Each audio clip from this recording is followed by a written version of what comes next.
Hello, আসসালামু আলাইকুম। আমি এখন খুব সকাল, ভোর সকাল, এইমাত্র ফজরের নামাজ পড়ে এলাম।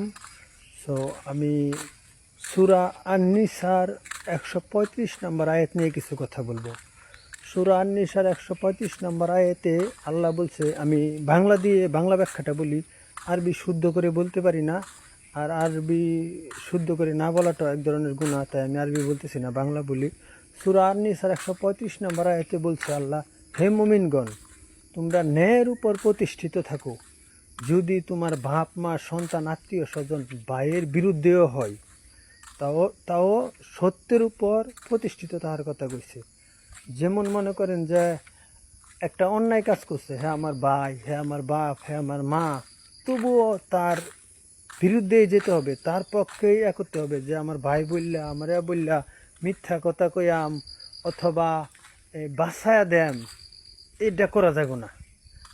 কেউ গরিব হোক আর ধনী হোক, এর ব্যাপারে আল্লাহ যথেষ্ট, কিন্তু আপনার সঠিক বিচারটাই করতে হবে। যদি আপনি কোনো বেনিফিটের, কোনো স্বার্থর চিন্তা করেন, তাহলে এই ব্যাপারে আল্লাহ বিষয়টা জানিয়ে রাখলো, কাল কিয়ামতের মাঠে এটার জবাবদিহি আপনার করতে হবে। ঠিক আছে?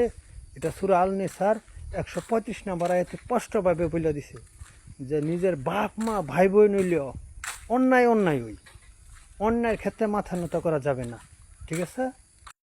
এবার কথা বলি সূরা আল বাকারা 85 নম্বর আয়াত নিয়ে। সূরা আল বাকারা 85 নম্বর আয়াতে আল্লাহ বলছেন যে তোমরা অর্ধেক কোরআন মানবা, অর্ধেক কোরআন মানতা না, এটা হবে না। আর যারা এরকম করে তাদের জন্য দুনিয়াতে আছে লাঞ্ছনা ও অপমান, এবং আখিরাতে কঠোরতম শাস্তি। ঠিক আছে? এটা কখনো করা যাবে না। এই কথা কেন বললাম, এই বিষয় নিয়ে আরেকটা আয়াত বলতেছি আমি, সেটা শুনেন।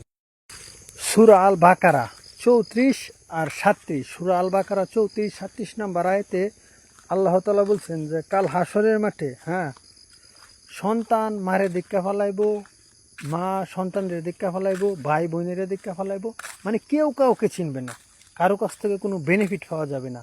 যে আমি একটু বিপদে পড়ছি, ভাই আমার উদ্ধার কর, আমি একটু বিপদে পড়ছি, মা আমার উদ্ধার কর, সন্তান আমার উদ্ধার কর, এরকম কিছুই মানে হবে না। সন্তান বলবে যে আল্লাহরে, সন্তান বলবে, হে আল্লাহ, আমার মা বাবার বিনিময়ে, আমার মা বাবার জাহান্নাম নিয়া আমাকে জান্নাত দান করো। আল্লাহ বুঝো তখন মানুষ কতটা স্বার্থপর হবে আর কতটা বিপজ্জনক হবে।